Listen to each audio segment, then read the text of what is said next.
नमस्कार। शोमर तोड़ी एनालिसिस में आपका स्वागत है। आज मैं जो सामान्य सी बात है, जो आम जीवन की बातें हैं, उसके बारे में बात कर रहा हूं।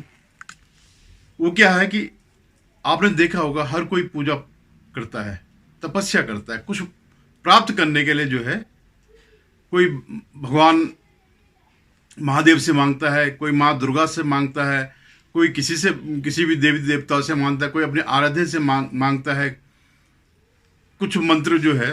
तो ऐसे क्या है, ये मंत्र जो है हमारे वेदों में, हमारे पुराणों में या हमारे धार्मिक पुस्तकों में ऐसे मंत्र बहुत हैं। वेदों में जो है एक से एक ऋचाएं पड़ी हैं जो आप अपने आराध्य देव से प्रसन्न करने के लिए, उनसे वरदान मांगने के लिए मांगते हैं। आपको याद होगा भस्मासुर ने जो है भगवान शिव की आराधना करी और वरदान प्राप्त किया कि भस्मासुर जिसके सर पर हाथ रख देगा, कि ऐसा मुझे वरदान दे दो मैं किसी के सर पर भी हाथ रख दूं तो भस्म हो जाए।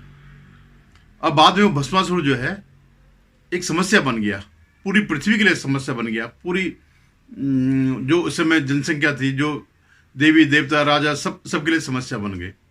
तो उनसे छुटकारा पाने के लिए फिर भगवान विष्णु को मोहिनी रूप धरना पड़ा, और जब उसने नाचते नाचते अपने सर पर हाथ रखा तो खुद ही भस्म हो गया। तो ये कहला जाती है तपस्या। ऐसी एक तपस्या जो है आजकल कांग्रेस में चल रही है। कांग्रेस में बड़े बड़े पद पाने के लिए, राज्यसभा में जाने के लिए या चर्चा में आने के लिए, और ये लगभग 2014 से चल रहा है। तो इन्होंने जो है किसकी पूजा करते हैं? ये पूजा करते हैं नरेंद्र मोदी जी की, और इसके लिए उन्होंने अपने अपने मंत्र गढ़ लिए हैं।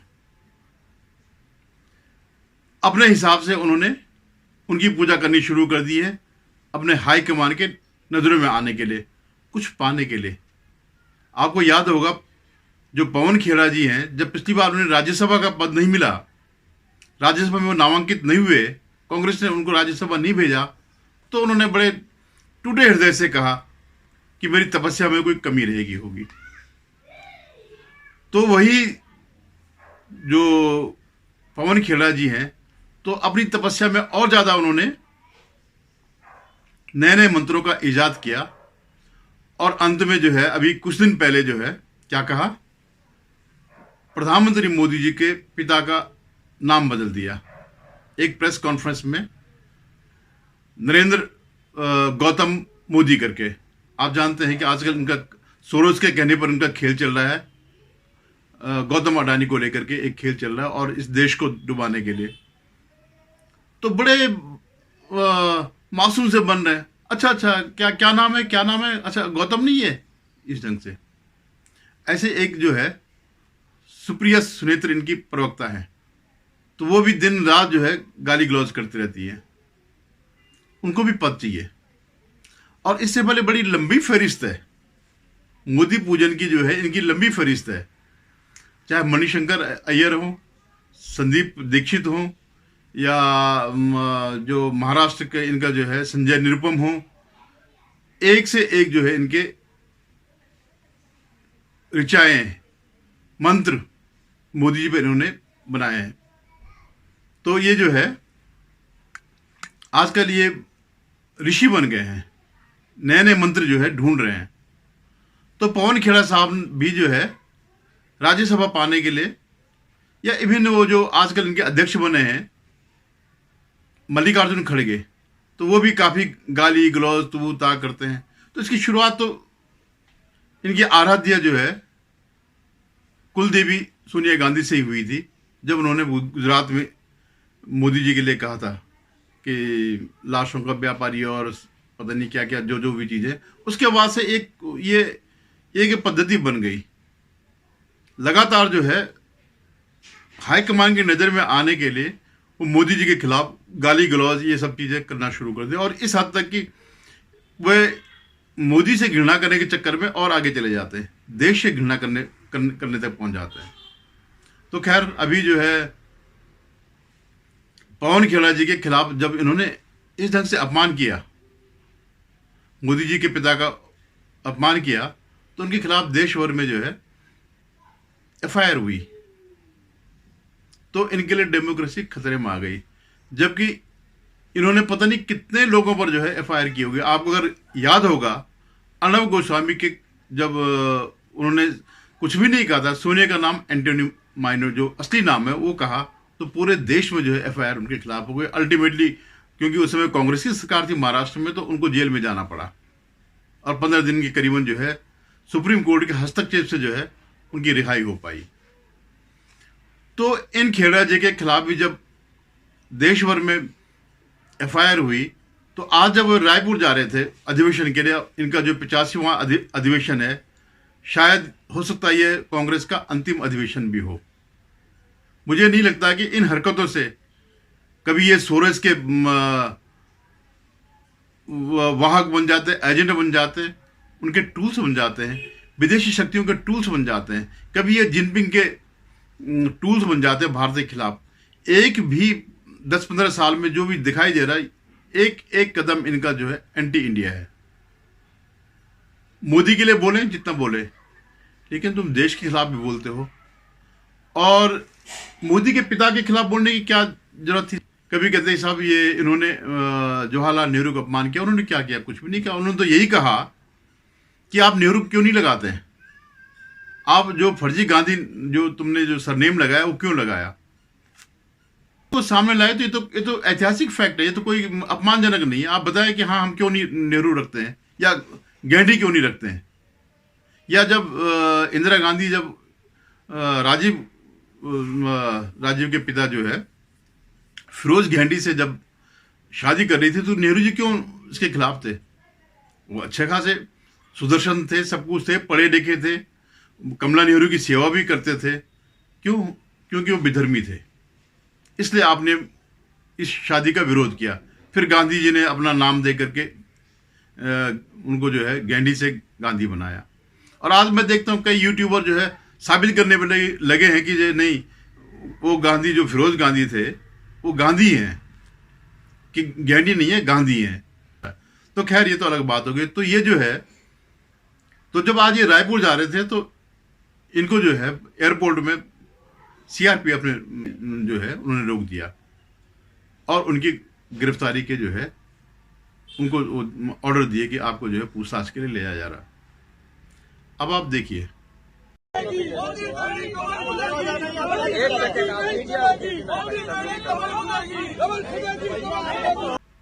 कि ये पूजा कहीं न कहीं ये जो तपस्या है फल देती है। विद इन आवर्स, 1-2 घंटे के अंदर अंदर जो है सुप्रीम कोर्ट से इनको जमानत मिल गई, और पूरे देश में जितने भी अलग राज्यों में वो है केसेस है, उनको एक जगह पर करने के लिए सुप्रीम कोर्ट ने आदेश दे दिए। अब आप ये देखिए, कुछ महीने पहले याद करिएगा, इसी टाइप की जो है याचिका नुपुर शर्मा ने भी करी थी। आप भूल गए होंगे नुपुर शर्मा को, वही नुपुर शर्मा जिसके खिलाफ जो है सर तन से जुदा के नारे लगे थे, और उनके चक्कर में जो है कई लोग मारे गए। और जो फैक्ट चेकर टाइप के जो मोहम्मद जुबैर है, उसने वीडियो को कट करके आगे पीछे से बगैर रेफरेंस के बता दिया कि ये जो है ब्लास्फेमी कर रही है, ईशनिंदा कर रही है, और पूरा अपना कतर वतर जितने भी खाड़ी के देशों में वहां उनके टैग करके, उनके एम्बेसडर को टैग करके जो है इन्होंने भेजा। तो उस केस को सुनते हुए जो 2 जज थे, पारदीवाला और सूर्यकांत करके, तो वो इतना बरसे उस पर नुपुर शर्मा की, तुम्हारी वजह से पूरे देश में हल्ला मचा हुआ है, जबकि उसने तो कुछ भी नहीं कहा था। उसने सिर्फ इतना ही कहा था कि ये अगर ऐसा कहे तो आपकी किताबों में ये लिखा, या जज कह देते कि भाई ये इसने सही लिखा, बिल्कुल हम ये जो इसके खिलाफ जो माहौल चल रहा है जो सरतन से जुदा का, ये गलत है। लेकिन पूरा वो बरसे उन्होंने ऐसा उसी को दोषी मान लिया, हालांकि जो है, और वो याचिका भी नहीं मानी जो उन्होंने कहा था क्लब किया जाए। बाद में दूसरी बेंच ने या फिर इसी बेंच के लोगों ने फिर दोबारा जो है उनको जो है क्लब कर दिया। लेकिन उसका प्रभाव क्या पड़ा उन जजों के जो उन्होंने बोला, जजमेंट में भले ही नहीं लिखा, उससे पूरा एक मान्यता मिल गई कि नूपुर शर्मा ने गलत किया। और आज नूपुर शर्मा अंडरग्राउंड है, चाहे उसे कितनी भी वो दी जाए, सुरक्षा दी जाए, लेकिन पारदीवाला और सूर्यकांत की वजह से ये लेजिटिमाइज हो गया है कि नूपुर शर्मा गलत थी। उन्होंने कुरान नहीं देखी, उन्होंने वो जिन किताबों का हवाला दिया उसका जिक्र नहीं किया, लेकिन सिर्फ यही कहा कि तुम्हारी वजह से ये सब हुआ है। तो मैं ये कहता है कि ये तपस्या यहां पर फलीभूत हुई कि घंटों के अंदर उनकी सारी जितने भी एफआईआर है उनको वो दे गया, अंतरिम जमानत दे दी और सारी चीजें वो हो गई, जो कि नूपुर शर्मा को डिनाई कर दिया गया था। ये है इनका जजमेंट, ये तपस्या का फल ही है। जज भी जानते हैं कि हमें कहां पर क्या करना है। कानून तो दोनों के लिए समान कानून है, लेकिन यह है कि डर उनको भी लगता है। उनको पता है कि हिंदुओं के खिलाफ कुछ भी कर लो, तो ऐसे क्या कि इन लोगों के मन में इतना डर है, जजों के अंदर भी डर है, क्योंकि इनके पास पैसा है, विदेशों से पैसा, पूरी विदेशी शक्तियां कांग्रेस के साथ खड़ी है, इनके इकोसिस्टम के साथ खड़ी है। और इसी इकोसिस्टम से जो लेफ्ट लिबरल जो इकोसिस्टम है, उसी में से कई जज भी बने हुए हैं, क्योंकि सिस्टम ही इनका था। तो इनकी मान्यताएं, इनकी सोच सब वही की वही है। यही कांग्रेस हर बार अगर इनके पक्ष में अगर नहीं कोई फैसला आया तो न्यायपालिका को कोसती है, उनको बिकाऊ कहती है और 100 किस्म के आरोप लगाती है। लेकिन इसके बावजूद इतनी तेजी से इन्होंने फैसला दिया, तो ये इनका डर बताता है और ये इनकी तपस्या बताती है। अभी एक दूसरा किस्सा और चल रहा है, ये उसमें दिल्ली में जो म्युनिसिपल कॉरपोरेशन में उसके चुनाव तो हो गए, मेयर और उपमेयर के चुनाव हो गए, लेकिन जो स्टैंडिंग कमेटी है उसके चुनाव होने के लिए कल रात भर वो चली, धींगा मुश्ती चली, मारपीट चली, अराजकता फैली। और करने वाले यही हैं, आम आदमी पार्टी वाले, और वही कह रहे हैं कि साहब ये सत्य की जीत और गुंडों की हार हुई। आम आदमी पार्टी से ज्यादा गुंडे कौन है? आज हर मामले में, हर गलत काम में आम आदमी पार्टी इन्वॉल्व दिखाई देती। आज ही उनका एक एमएलए पंजाब का 5 लाख की घूस लेते हुए गिरफ्तार हुआ है।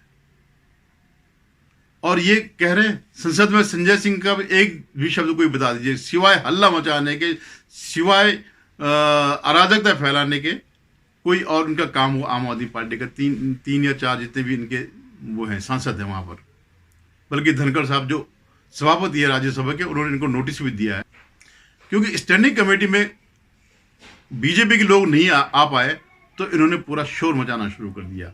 और दोष जो कि स्थायी रूप से झूठे हैं। इन्होंने कभी सच कभी नहीं कहा, कभी भी नहीं कहा। अपने गुरुजी के जो वो थे अन्ना हजारे, उनके साथ भी उन्होंने धोखा किया। तो आज भी वो सब यही करते जा रहे हैं। तो इस ढंग की घटनाएं क्योंकि चुनाव नजदीक आने वाले हैं, तो ये लगातार हो रही है, होती रहेंगी। हर दिन नया ड्रामा होगा, ये सब होगा। धन्यवाद। अगर आपको मेरा ये वीडियो पसंद आया तो इसे लाइक करिएगा, शेयर कीजिएगा और सब्सक्राइब करिएगा।